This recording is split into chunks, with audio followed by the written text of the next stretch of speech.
पहली शर्त ये बयान की जाती है कि मुसलमानों पर उस वक़्त जिहाद लाजिम होता है जब मुसलमानों के पास इतनी कुव्वत और इतनी तादाद हो और इतना असलहा और जंगी साजो सामान मौजूद हो कि वो कुफ़ार पर हमला करेंगे तो मुसलमानों को किसी किस्म की तकलीफ़ नहीं उठानी पड़ेगी और उनका कोई नुकसान नहीं होगा, ये गालिब आएंगे।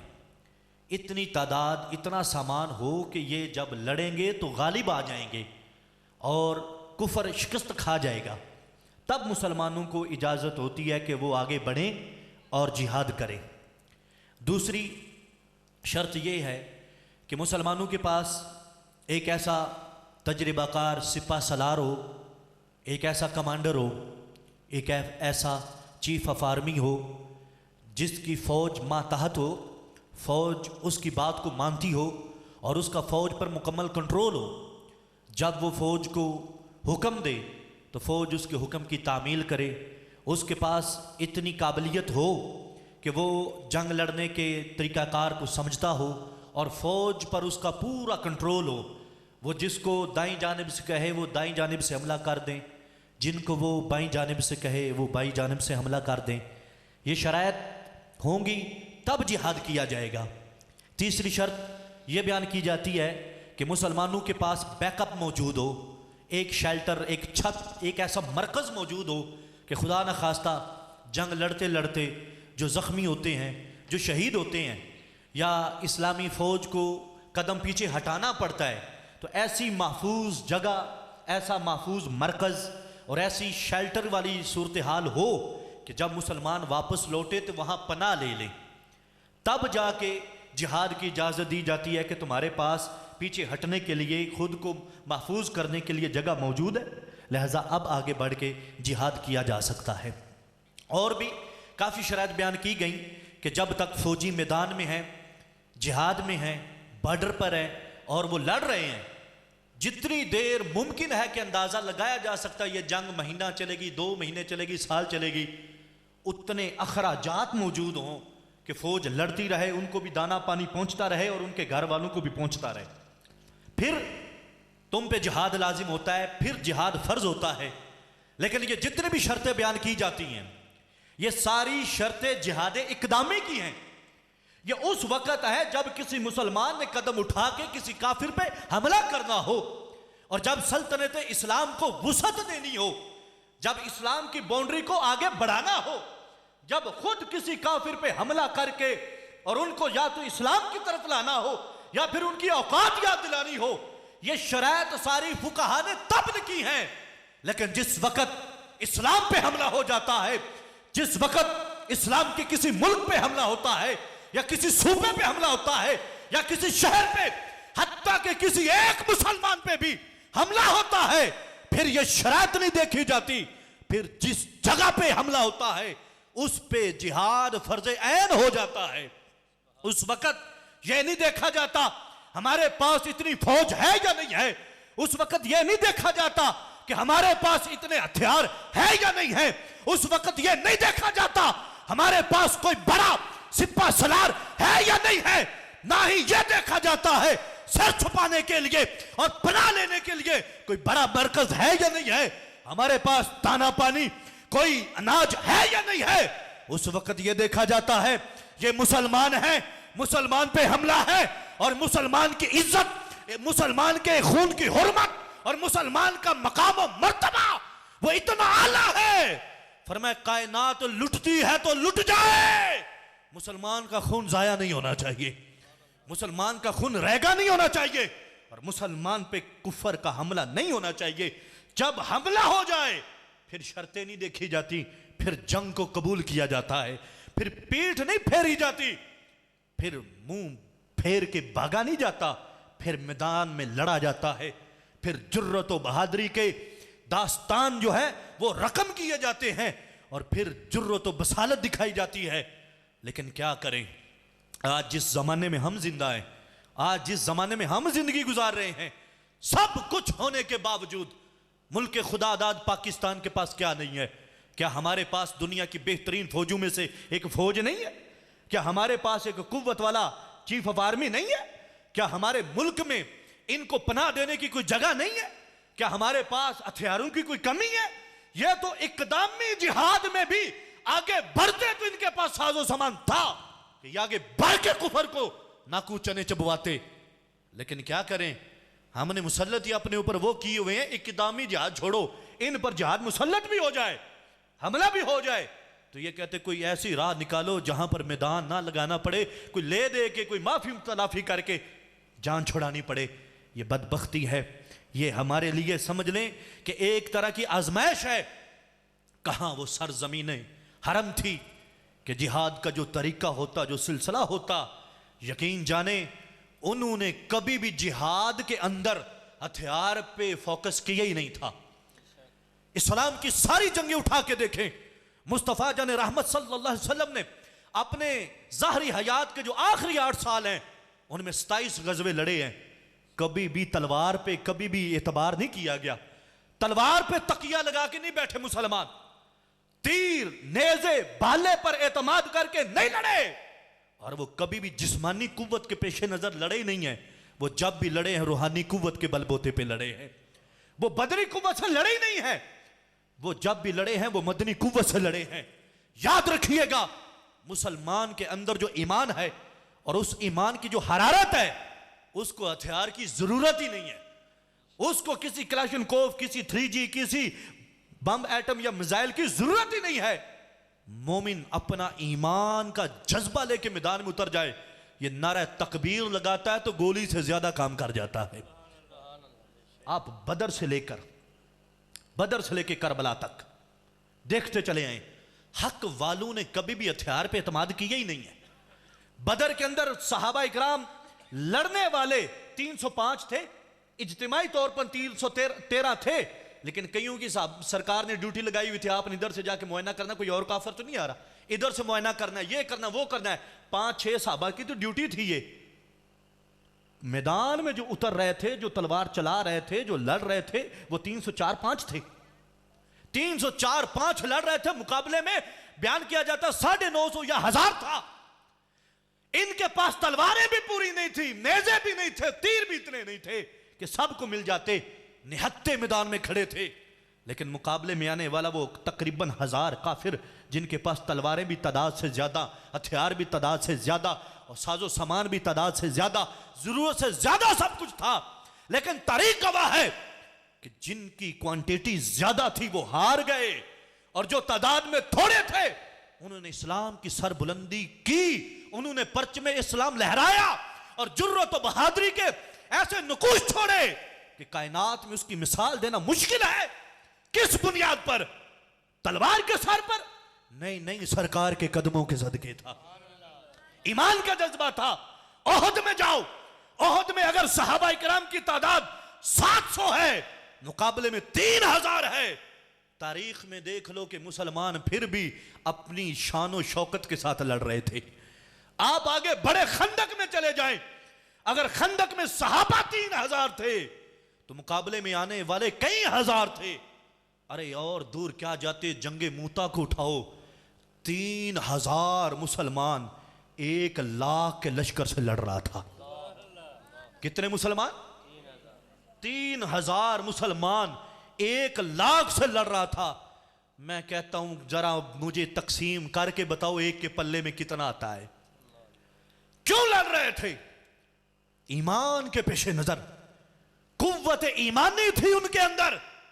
आज सुस्ती और आज काहली ऐसी आई, आज जिहाद के खुतबे ही खत्म हो गए, आज जिहाद की बातें खत्म हो गई, स्कूल के सिलेबस से, निसाब से जिहाद की आयात अहदीस निकाल दी गई, और इस बच्चे को जिहाद से हटा के मोबाइल के पीछे पता नहीं किस मुसीबत के पीछे लगा दिया गया, और बताना ही छोड़ दिया गया कि मुसलमान तू जिस लड़ी के साथ परोया हुआ है, इस लड़ी के सारे फूल ही बड़े सुहाने हैं, सारे मोती ही बड़े खूबसूरत हैं।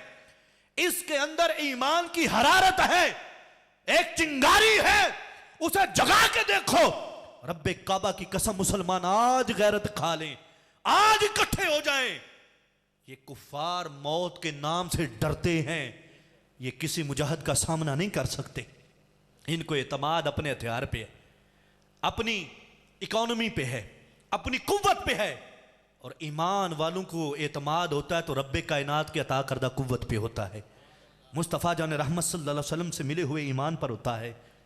इस्लाम की कोई एक तारीख की कोई एक जंग उठाएं, जंग यमामा जो ख़त्म नबूवत की जंग थी, सहाबा की तादाद 12 या 13 हज़ार बयान की जाती है, मुकाबले में 40,000 थे। वो 12, 13 हज़ार 40 हज़ार को नाको चनो चबवा रहे थे। जंगे कादसिया उठा के देखें, 30,000 सहाबा का मुकाबला 3 लाख से ज्यादा फौज के साथ है। इतनी जंग होती है। रिवायात में आता है एक एक बालिश्त, एक एक गिट खून जम जाता है पूरे मैदान में। घोड़े खून से फिसल फिसल के गिर रहे थे, लेकिन सहाबा ने फिर भी उन 3 लाख को शिकस्त दे के इस्लाम का झंडा बुलंद फरमाया था। आज मुसलमान कहते हैं कि जी वो जी अमेरिका है, उसके साथ फ्रांस है, उसके साथ इसराइल है, उसके साथ इंडिया है, वो फला है, वो एटमी ताकतें हैं, उनके पास फला पावर है। मुसलमान तू अपनी पावर को भूल गया? तेरे अंदर ईमान की पावर है, और जब ईमान की सलामती नसीब होती है ना तो कायनात की दौलत झुका सकती है, ना उनका हथियार झुका सकता है। हाफिज इब्ने कसीर ने अपनी तफसीर इब्ने कसीर में वाकया नकल किया, रोम के साथ जंग थी जनाबे वाला, और ये रोम उस वक्त का सुपर पावर था, उस वक्त की सबसे बड़ी ताकत रोम था। हजरत सैयदना फारूक आजम का जमाना है, रोम के साथ जंग है। जब रोमी बादशाह ने देखा ना कि थोड़े से मुसलमान हजारों की लाखों की तादाद में रोमी फौज को तहस नहस कर रहे हैं, उन्होंने कहा कोई एक आधा मुसलमान पकड़ के लाओ, कोई एक आधा मुसलमान लेके आओ, हम उनसे पूछे वो क्या खाते हो, किस बेस पे लड़ रहे हो, बेसरो सामानी में लड़ रहे हो, थोड़ी तादाद में लड़ रहे हो, हमारे घर में आके लड़ रहे हो, किस बुनियाद पर? वो तुम्हें जिंदगी की कोई फिक्र नहीं? कोई एक मुसलमान पकड़ के लाओ, मैं इंटरव्यू करना चाहता हूं, मैं पूछना चाहता हूं इनके पीछे कुव्वत कौन सी है जो इनको लड़ा रही है। लाखों के मुकाबले में हजारों में खड़े हुए हैं, और मारा हमारे ही रहे, और इनको परवाह कोई नहीं है। इनके शहीद होते भी हैं, ये नारा तकबीर लगा के दोबारा जोश में आ जाते। वजह क्या है? रूमी बादशाह के पास मुसलमानों में से एक पकड़ के लाया गया, और वो थे साहबी रसूल हजरत हुजाफा अब्दुल्ला बिन हुजाफा साहमी रदी अल्लाह तआला अन्हु। जब आप रूमी बादशाह के सामने पेश हुए ना, तो कहने लगा तनस्सर, नसरानी हो जाएं, क्रिश्चियन हो जाएं, क्रिश्चियन हो जाएं। अगर आप क्रिश्चियन हो जाते हैं तो मैं अपनी बेटी की शादी तुम्हारे साथ कर दूंगा। मुसलमान को खरीदना चाहते थे, लेकिन मैं बताना चाहता हूं वो आज के मुसलमान नहीं थे जो प्लेट पे बिक जाएं और सुन्नी मजलिस महफिल को छोड़ के शिया मजलिस में जा बैठे। वो मुसलमान थे जिनकी तरबियत मुस्तफ़ा जान रहमत ने की हुई थी। वो जाने तो दे सकते थे, लेकिन किसी की प्लेट पे बिक नहीं सकते थे। उन्होंने जाने दी हैं, लेकिन कुफर को राजी करने के लिए एक लम्हा भी पेश नहीं किया है। आज कुछ लोग सहाबा का ईमान चेक कर रहे होते हैं। तुम्हारी औकात ही क्या है, तुम सहाबा का ईमान चेक करो। सहाबा का ईमान यह है, जंग लगी हुई है, मुसलमान गिरफ्तार है, और रोम के बादशाह के सामने खड़े हैं, और वो कहता है तनस्सर, नसरानी हो जाएं, माज़अल्लाह ईसाई हो जाएं, बेटी का निकाह दे दूंगा और अपनी सल्तनत में से आधी सल्तनत भी दूंगा। साहबी ने जवाब क्या दिया था? हाफिज इब्ने कसीर कहते हैं साहबी ने जवाब दिया था कि ए बादशाह रूम, तू कहता है कि मैं अपनी सल्तनत दूंगा, तू कहता है कि अपनी जागीर दूंगा, अपनी बेटी की शादी आपके साथ कर दूंगा। सुन, तेरी बेटी तो क्या, तेरी सल्तनत तो क्या, तेरी पूरी सल्तनत तो क्या, जहां तक नजर जाती है, बल्कि जजीरा अरब तक रब्बे कायनात की जितनी भी जमीन है, अगर तू सारी मुझे दे दे और मुझे कहे 1 इंच का करोड़वां हिस्सा मुस्तफा से हट जा, अब्दुल्ला मौत तो कबूल कर सकता है, दरे मुस्तफा को छोड़ नहीं सकता।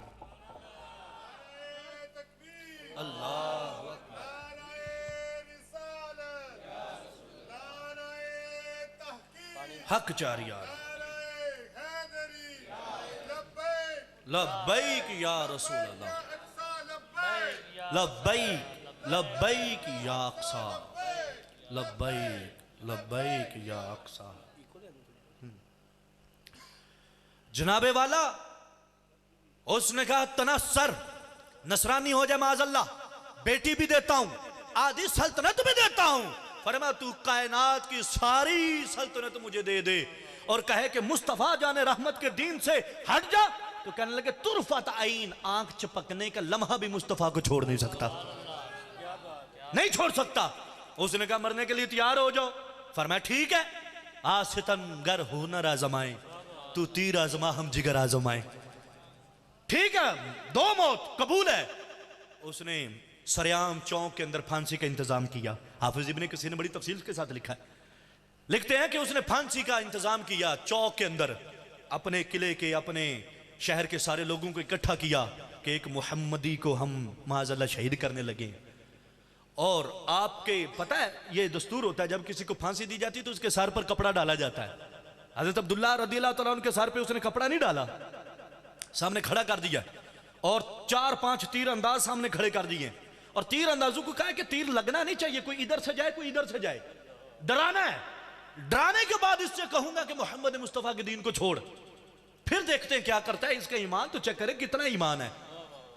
कहते हैं हजरत अब्दुल्ला को खड़ा किया, तीर अंदाजों ने तीर चलाने शुरू कर दिए। एक तीर इधर से जा रहा है, दूसरा इधर से जा रहा है, कोई इधर से जा रहा है, कोई इधर से जा रहा है। जब करते करते करते थोड़ी देर के बाद गया, कहने लगा हाँ अब्दुल्ला बता, ये तीर तेरे सीने पे भी लग सकते थे। तो आपने फरमाया देर किस बात की है, देर क्यों करते हो, लगाओ ना। उसने कहा इसको कैद खाने में डाल दो, कुछ ना कुछ तो होना चाहिए, मैं इसको दीन मुस्तफा से फेरूंगा, माज़अल्लाह मैं अपनी तरफ लेकर आऊंगा। आपको कितने दिन भूखा प्यासा रखा गया, ना पानी है ना खाना है। जब देखा ना कि इंसानी जिंदगी इतनी देर खाने पीने के बगैर रह सकती है, बाद में मामला खराब हो जाएगा, तो सुअर का गोश्त और शराब लेकर आ गया। और आकर कहने लगा कि अब्दुल्ला ये सुअर का गोश्त है, ये खा लो, मरने के करीब पहुंच गए, भूख बड़ी लगी हुई है, और ये शराब है, ये पी लो, प्यास भी है कि ज़बान खुश्क होके कांटे की तरह हो गई है, तो थोड़ा सा पी लो। तो आपने फरमाया मेरी शरीयत मुझे इजाज़त देती है कि जब तुम मरने के करीब हो जाओ, खाने को कुछ ना हो तो हराम खा सकते हो, उतना जितने से तुम्हारी जान बच जाए। जब प्यास से मरने लगो, पीने के लिए कुछ ना मिले तो हराम पी सकते हो, लेकिन उतना जितने से जान बच जाए, बाद में तुम्हें और मिल जाएगा। जिस स्टेज पे इस वक्त मैं हूं, जो मेरी भूख है, जो मेरी प्यास है, जो मेरी हालत है, अगर मैं बकदरे जरूरत ये सुअर खा भी लूं और बकदरे जरूरत मैं ये शराब पी भी लूं, मेरे नबी के दीन में इतनी मेरे लिए नरमी है कि मुझ पर कोई फतवा नहीं आएगा। लेकिन याद रख, ये जान दी तो जा सकती है, तुझे खुश नहीं किया जा सकता। कल को तुम ये नहीं कह सकते मोहम्मद अरबी का दीवाना था, हमने बहका लिया था, और मौत कबूल है, अपने दीन से बगावत कबूल नहीं है, नहीं है, नहीं। सुभान अल्लाह।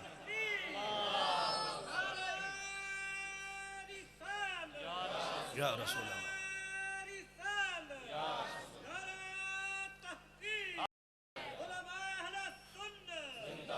जनाबे वाला ये ईमान था जो लड़ाता था।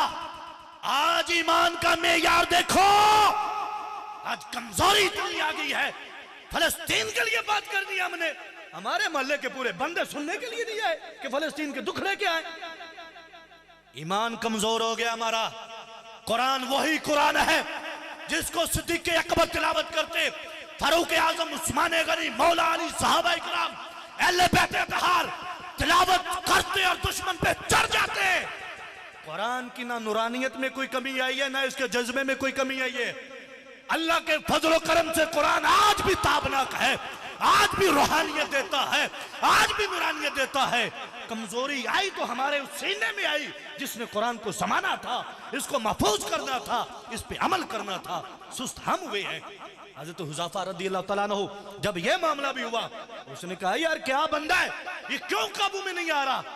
एक बहुत बड़ा कड़ा समझ गए ना, बहुत बड़ा सा पतीला सा, उसमें तेल डाला गया, उसके नीचे आग लगाई गई। जब तेल उबलने लगा, आपके सामने एक मुसलमान को उसमें फेंक दिया गया। चंद लम्हों में वो रोस्ट के ऊपर आ गए, जल गए, भस्म हो गए। कहने लगा अब्दुल्ला आखिरी बात है, आखिरी बात है, अभी भी मान जाओ तो मैं छोड़ दूंगा, अभी भी मान जाओ सब कुछ दे दूंगा, वरना इस कड़ा में डाल दिए जाओगे। तो हजरत हुज़ाफा रदी अल्लाह तआला अन्हु की आंखों से आंसू जारी हो गए। तो उसने समझा कि अब शायद पिघल गए हैं, अब मान जाएंगे। आंसू निकल आए हैं ना, कमजोर पड़ गए हैं, दिल कमजोर हो गया है, अब ऑफर करता हूं। तो कहने लगा हाँ क्या मसला है? तो कहने लगे दुख की बात तो यह है रब ने जिंदगी एक दी है, तू वो खत्म कर देगा, बात खत्म हो जाएगी। हाफिज इब्ने कसीर लिखते हैं, आप फरमाते अगर मेरी 1000 जान होती तू मुझे इस कड़ा में डालता, मैं जल जाता, मैं फिर जिंदा होता, तू मुझे ऑफर करता, मैं मौत कबूल करता, 1000 बार मर जाता, लेकिन मुस्तफा की दहलीज से पीछे एक इंच भी नहीं होता। मैं मेरे इमाम ने कहा था ना, करूं तेरे नाम पे ये जां फिदा, ना बस एक जां के 2 जहां फिदा, 2 जहां से भी जी नहीं भरा, करूं क्या का करोड़ों जहां नहीं। हजरत अब्दुल्ला बिन हुज़ाफा सहमी रदी अल्लाह तआला अन्हु ने कहा कि 1000 जानें भी होती, हर मर्तबा जल जाना तो कबूल करता, लेकिन मुस्तफा की दहलीज से हट जाना कबूल ना करता। जनाबे वाला ये ईमान था, ये जज्बा था, ये उनके अंदर कुव्वत ईमानी थी जिसकी बुनियाद पर वो कुफार की आंखों में आंखें डालते थे। आज सूरत हाल गूनागू है, आज इतनी जबोहाली है कि हर कहता है मेरा दामन बच जाए, मेरा दामन बच जाए। फलस्तीन तो दूर की बात है, हाथों में हमारा कश्मीर है, हाथों में हमारा कश्मीर है। अरसा दराज हो गया, अरसा दराज हो गया, कर्फ्यू लगे हुए, उन बेचारों का कोई पुरसाने हाल नहीं, इनसे क्या उम्मीद रख के बैठे हो? ये हमारी उम्मीदों के महवर नहीं हो सकते। इन बदबख्तों के अंदर बुज़दिली ने डेरे लगा लिए हैं। सहाबा इकराम अलैहिम रिदवान, किसी एक जात का आप तज़किरा उठा के देखो, तुम्हें पता चलेगा ईमान क्या होता है और ईमान पर पहरा क्या होता है। वो थक गया, बड़े हरबे आजमाए, बिलाकर थक गया। कहने लगा अब्दुल्ला सिर्फ इतना काम कर दे, मेरे माथे पे पेशानी पर बोसा दे दे, अपने लब मेरे माथे पे लगा दे, अगर तू मेरा माथा चूम लेगा मैं तुझे आजाद कर दूंगा। तो हजरत अब्दुल्ला कहने लगे ये होंठ इतने सस्ते नहीं है कि तेरे माथे तक चले जाए, ऐसे नहीं है। मैं सोचता हूं कि ये होंठ तो चूमते होंगे मुस्तफा के दस्ते मुकद्दस को, आपके कदमैन शरीफैन तय्यबैन ताहिरैन को, आपके असार, आपके तबर्रुकात को, तो यूं इतने सस्ते सौदे में तो नहीं ना बिक सकते। तो हजरत अब्दुल्ला ने कहा अच्छा चल, तुझे इतनी तड़प है और इतना ही तू उतावला हो रहा है, एक ऑफर मेरी तरफ से है, एक ऑफर मैं तुम्हें करता हूं, मैं तेरे माथे को चूम लेता हूं, शर्त यह है अब तक जितने मुसलमान तेरी जेल के अंदर हैं, वो 10 हैं, 20 हैं, 100 हैं, लाख है, जितने भी हैं, सबको आज़ाद करना पड़ेगा। तो उसने कहा ठीक है मैं आज़ाद करता हूं, मैं आज़ाद कर देता हूं। हजरत अब्दुल्ला ने उस रोम के बादशाह का माथा चूमा, वादे का पक्का निकला, उसने सारे मुसलमान आज़ाद कर दिए। मुसलमानों को अल्लाह अज़्ज़ व जल्ल ने फतह अता फरमाई, मुसलमान कामयाब व कामरान हुए। अब जब जंग खत्म हुई तो हजरत अबू दरदा रदी अल्लाह तआला अन्हु, इस तरह के सहाबा इकराम जो लीड में थे, इन्होंने ना पैगाम भेजा मदीना मुनव्वरा कि जाओ जाके खलीफा वक़्त फारूक आज़म को बताओ मुसलमानों को अल्लाह ने फतह अता फरमाई है, और जंग की रुदाद जाके बयान करना, हालात व वाक़यात और सारा बयान करना। वो तेज़ रफ्तार लोग आए सैयदना फारूक आज़म रदी अल्लाह तआला अन्हु के पास, हज़रत अब्दुल्ला बिन हुज़ाफा साहमी भी थे, दीगर सहाबा भी पहुँचे। सैयदना उमर पाक मिंबर मुस्तफ़ा जाने रहमत सल्लल्लाहु अलैहि वसल्लम पर जलवागर थे। हज़रत फारूक आज़म को जब बताया कि जी जंग में ये हुआ, जंग में ये हुआ, जंग में ये हुआ, मुसलमानों ने ऐसे लड़ा, कुफार यूं लड़ रहे थे, मुसलमानों ने ये किया वो किया, फारूक आज़म कहते चलो ठीक है तुमने जंग की, अल्लाह ने तुम्हें फतह अता फरमाई, अल्लाह ताला तुम्हें कामयाब करे, लेकिन मुझे बताओ इस जंग का हीरो कौन है, इस जंग का सबसे बड़ा दलेर कौन है, सबसे बड़ा सिपा सलार कौन है, तलवार किसने अच्छी चलाई, नेजा किसने अच्छा फेंका, तीर का निशाना किसको सही लगा, जुर्रत और बहादुरी का तमगा किसको मिला, किसने आगे बढ़ के कुफार के सीने को चीरा है, किसकी कारकर्दगी बेहतर है, किसका काम सबसे अच्छा है। सहाबा कहने लगे ए फारूक आजम, हमसे ये ना पूछिए तलवार का माहिर कौन था, हमसे ये ना पूछिए तीर अंदाजी का शाह सवार कौन था, हमसे ये ना पूछिए जुर्रत और बसालत बहादुरी और कुव्वत का मुजाहरा किसने किया था? आए हम तुम्हें अब्दुल्ला बिन हुज़ाफा सामी का वाकया सुनाते हैं कि ईमान का पहरेदार कौन था, ईमान किसने बचाया, मुसलमानों को किसने बचाया, मुस्तफा के दीन पे पहरा किसने दिया, किसने अपने ईमान की मजबूती को अवेजा किया है। फारूक आजम सुन रहे थे, आंखों से आंसू जारी थे। फरमाया, ओ सहाबा, जिस मुस्तफा के दीवाने ने ईमान की तारीख रकम की है, आज मिंबर मुस्तफा पे वो बैठेगा और उसका माथा उमर फारूक चूमेगा।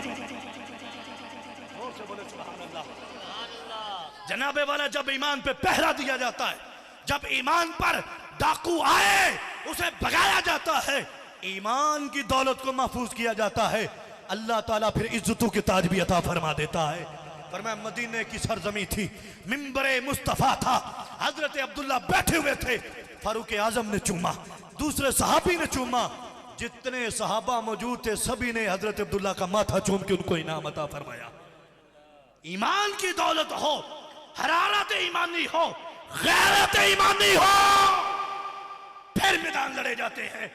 आज लोग टैंकों का एतबार करते हैं, तोपों का एतबार करते हैं, मिसाइल का एतबार करते हैं। मैं कहता हूं ज़ाहिरी असबाब भी ठीक हैं, लेकिन मुसलमान कभी भी इस पे तकिया करके बैठते ही नहीं था।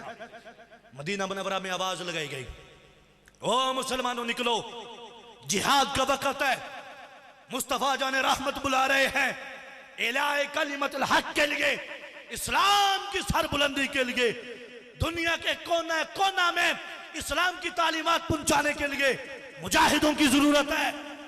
हजरत बिलाल फजर के वक्त ये नारा लगा रहे हैं, मुसलमानों आओ आओ। जब मुस्तफा जान रहमत के गुलाम पहुंचे, सरकार ने गुलामों को लाइन में लगाया, कितार में लगाया, लगाकर उनकी तरबियत फरमाना शुरू कर दी। तुमने यूं करना है, आपने यूं करना है, ये इसके जिम्मे होगा, ये इसके जिम्मे होगा। सफे सीधी की, आपकी नजर रहमत पड़ी, एक कोने की तरफ एक खातून एक 6-7 साल बच्चा गोद में उठाई मुंतजिर थी कि कब जाने मुस्तफ़ा जाने रहमत की निगाह करम मुझ पे होती है। मुस्तफ़ा ने जब तवज्जो फरमाई ना, तो साहबा से कहा, हजरत अनस रावी हैं, ए अनस जाओ उस खातून से पूछो तुम्हारी क्या हाजत है, क्या मसला है, क्या जरूरत है, क्या मुश्किल है, क्या काम है। हजरत अनस गए और उस खातून से पूछा कि मुसलमान जिहाद के लिए तैयारी कर रहे हैं, मुस्तफ़ा जाने रहमत सल्लल्लाहु अलैहि वसल्लम उनकी तरबियत फरमा रहे हैं, जंगी तैयारी हो रही है, जंग की प्लानिंग और उसकी सारी सूरत हाल पर गुफ्तगू हो रही है, आपको क्या मसला है।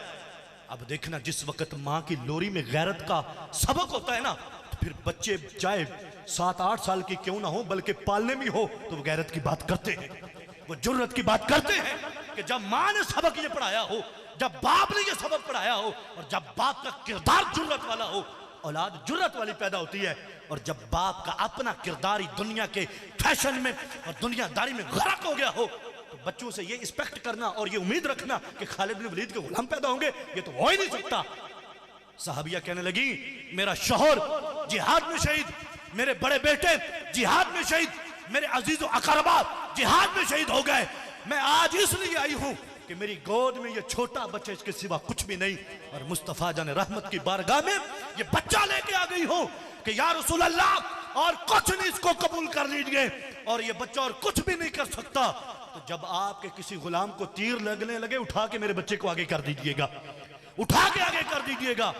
हजरत अनस ये पैगाम लेके मुस्तफ़ा की बारगाह में आए और सरकार से अर्ज की, हुजूर आपकी दावत के दीवाने और आपके दीन के रखवाले और आपके मस्ताने, वो तो यूं जाने अपनी वारना चाहते हैं कि खवातीन अपने बच्चे लेके आ गई हैं कि तीरों के आगे कर देना, ढाल का काम देंगे, तीर रोकेंगे। तो मेरे नबी ने फरमाया था कि मेरी शरीयत में औरत, बच्चा और बूढ़ा ज़ईफ आदमी जिहाद में शिरकत नहीं कर सकता, मैं इसको जिहाद में नहीं ले जा सकता। उसको कहो अपने बच्चे की तरबियत करे, एक वक्त आएगा इंशाअल्लाह वो भी जिहाद में हिस्सा लेगा, लेकिन ये वक्त नहीं। आज मुसलमान की ये तालीम भी है कि हम जब जिहाद करते हम बच्चे पे हथियार नहीं चलाते, हम जब जिहाद करते थे तो उस वक्त हम औरतों को नहीं मारते थे, हम बूढ़े ज़ईफ लोगों को नहीं मारते थे। अब सीयर की किताबें उठा के देखें, सीयर में लिखा है वो जवान बड़ा कड़ियल जवान हो, दुश्मन हो, लेकिन हाथ में हथियार लेके नहीं खड़ा, सरेंडर कर रहा है, उसको भी नहीं मारना, बूढ़े को भी नहीं मारना, औरत को भी नहीं मारना, बच्चे को भी नहीं मारना। मुसलमान जिहाद करे भी तो इतनी एहतियातों के साथ, उसके बावजूद इस्लाम टेररिज्म, उसके बावजूद मुसलमान को कहा जाता है ये दहशतगर्द है, ये टेररिस्ट है। और ये मजहब इस्लाम टेररिज्म है, दहशतगर्दी का मजहब है, जो इतनी एहतियातें करे। क्या फलस्तीन में बच्चों के चीथड़े नहीं उड़ाए गए? क्या औरतों को ज़बा नहीं किया गया? क्या बूढ़े नहीं मारे गए? हत्ता कि वो इमदादी कैंप जो इंटरनेशनल तौर पर ये जंग की उसूलों में है कि जो कैंप लगाए जाते हैं हिफाजती, उनमें हमला नहीं किया जाता, वहां भी हमले हुए। हॉस्पिटल जहां पर ये पूरी दुनिया ने, अक़वाम मुत्तहिदा ने ये कानून पास किया हुआ है कि जंग के दौरान हॉस्पिटल पर हमला नहीं किया जाएगा, वहां पे हुए। किस अक़वाम मुत्तहिदा पर हम एतबार करके बैठे हुए हैं? मुसलमानों कोई एतबार के लायक नहीं है। फलस्तीन के अंदर दुनिया का हर वो जुल्म हो रहा है जो हो सकता था, और ये जंग नहीं है, माजरत के साथ ये जंग नहीं है, ये नस्ल कुशी है। ये नस्ल कुशी है कि जो मुसल्ला है, जो लड़ रहे उनको भी मारो, जो नहीं लड़ रहे उनको भी मारो, जो लड़ सकते नहीं उनको भी मारो, जिन पे लड़ना वाजिब भी नहीं उनको मारो। ये चारों तरफ से जो मुसलमानों को पीसा जा रहा है ना, और आप सिर्फ फलस्तीन पे ना रहे, अपनी तारीख उठा के देखें। रोहिंग्या के अंदर लाखों के लाख मुसलमान जिंदा नहीं जलाए गए? बर्मा के अंदर मुसलमान खवातीन के पस्तान काट के पैरों से मसले नहीं गए? शाम के अंदर, यमन के अंदर एक एक करके मार रहे हैं वो बदबख्त, और सारे मुसलमान चुप करके बैठे हुए हैं। हमें तो कुछ नहीं ना कोई कह रहा। और बदबख्त किस्म के सेकुलर और हमारे जो सियासतदान है वो कहते हैं मुल्क पाकिस्तान की खैर मनाओ, मुल्क पाकिस्तान की तरफ कोई आएगा तो देखा जाएगा, हम ये कर देंगे, हम वो कर देंगे। और बदबख्तों अपनी बारी का इंतजार कर रहे हो। अल कुफ्रु मिल्लतुम वाहिदा, कुफर एक मिल्लत है। ये मत समझिएगा कि फलां काफिर हमारे साथ होगा, कोई भी नहीं होगा। कुफर मुत्तहिद हो चुका है, वो बारी बारी मार रहा है। अफगानिस्तान को उन्होंने तुम्हारे बॉर्डर लेके मारा है, खुद बॉर्डर दे के तुमने मरवाया है। एक बारी आएगी, आज जो अफगानिस्तान के अंदर लावा पका हुआ है पाकिस्तान के बारे में, आज अमेरिका बॉर्डर मांगे, अफगानिस्तान नहीं देगा? देगा, क्योंकि मुशर्रफ ने दिए थे, हाथों से मरवाया था अफगानिस्तान को। अब वो भी इस नहज पर हैं, और जितना वो जहर उगलते हैं पाकिस्तान के बारे में, वो बॉर्डर दे देंगे। तो फिर अकेले मार खाना, सभी मार खा रहे। और इसके बारे में रसूलुल्लाह सल्लल्लाहु अलैहि वसल्लम ने पहली पेशन गोई फरमाई थी, क्योंकि मेरे नबी तो वो भी देखते हैं ना जो कायनात में से किसी को नजर नहीं भी आता। जो कुछ हो चुका, जो होगा, हुजूर जानते हैं। तो सरकार दो आलम सल्लल्लाहु अलैहि वसल्लम ने फरमा दिया था, ये सुनन अबी दाऊद शरीफ की हदीस नंबर 4297 है।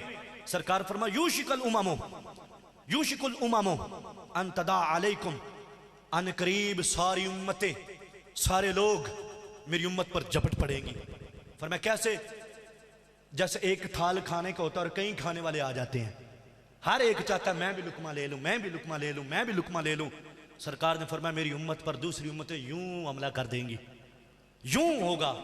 और फिर सरकार ने फरमाया कि ऐसा सिलसिला जब होगा, तो साहबा ने अर्ज की, या रसूल अल्लाह, क्या उस वक्त हम थोड़े होंगे, हम कलील होंगे?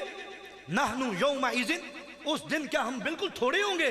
तो सरकार ने फरमाया नहीं, उस वक्त तुम थोड़े नहीं होगे, बल अंतुम यौमा इज़िन कसीर, उस वक्त तुम्हारी तादाद बहुत ज्यादा होगी।